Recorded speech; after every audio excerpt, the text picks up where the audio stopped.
नमस्ते मैडम। नमस्ते BLO ma'am, क्या हुआ? कोई थोड़ी व्यस्त नजर आ रहे हो? हाँ मैडम, राजस्थान में एसआईआर शुरू हो गया है तो हमारी व्यवस्था अब हाउस टू हाउस सर्वे के दौरान बढ़ेगी। हाँ, लेकिन आप लोगों की तो पहले से बहुत अच्छी तैयारियां हैं। हाँ तैयारी है मैडम, लेकिन फिर भी मैं ये चाह रही थी कि बीएलओस की जर्नी इस पूरे पीरियड में और आसान रहे, इसके लिए आप कुछ गाइड कीजिए। इस फेज 2 के लिए जो सबसे खूबसूरत बात है वो ये है कि इस बार इनोवेशन फॉर्म बहुत ही आसान और छोटा सा हो गया है। एक ही पेज का है, आपने देखा होगा ना? हाँ हाँ, एक ही पेज का है। तो ऊपर के जितने भी कॉलम है वो तो प्री प्रिंटेड आ रहे हैं, उसमें एक फोटो लगानी है और वहाँ क्यूआर कोड भी है। नोट किया इसको? हाँ क्यूआर कोड है मैडम, ये कोई स्पेसिफिक है प्रत्येक हाँ के लिए? हाँ बिल्कुल। एक्चुअली जितने भी ईएफ हैं उन सब के लिए, हर एक के लिए अपना एक स्पेसिफिक क्यूआर कोड है और ये मतदाता की सूचना तक पहुंचाने के लिए। आपके भाग में कितने मतदाता हैं? 952।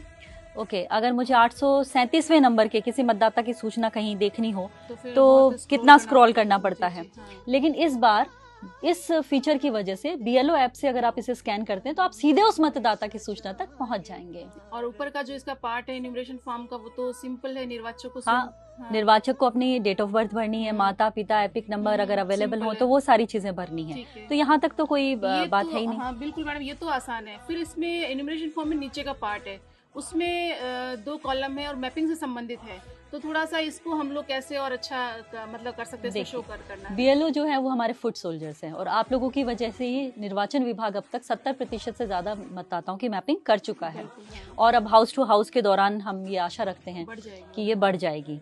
इस मैपिंग का तात्पर्य ये है कि पिछली एसआईआर जब भी हुई हो, राजस्थान में 2002 और बाद में बाहर के राज्यों में किसी भी सन में हुई हो, उसके साथ मतदाताओं की मैपिंग करना।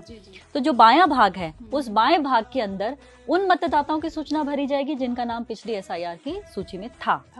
और जो दायां भाग है उसके अंदर उन मतदाताओं की सूचना आएगी जिनका स्वयं का नाम उस मतदाता सूची में शामिल नहीं था, लेकिन उनके किसी न किसी रिश्तेदार का, जैसे नाना नानी दादा दादी या अभिभावक, किसी का भी नाम होगा तो उसका विवरण जो है वो इस दाएं भाग के अंदर आएगा। ठीक है। और इसमें कोई डॉक्यूमेंट? अरे नहीं भाई, यहाँ ये स्पष्ट कर देना चाहूंगी कि 4 नवंबर से 4 दिसंबर के बीच का जो टाइम पीरियड रहेगा उस दौरान किसी भी मतदाता से, किसी भी बीएलओ को किसी भी प्रकार का कोई डॉक्यूमेंट लेने की आवश्यकता नहीं है।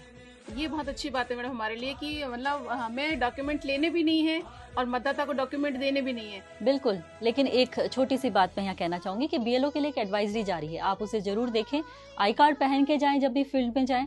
इसके साथ साथ बीएलओ ऐप को लगातार अपडेट करते रहें और आपको जो डेली समरी शीट दी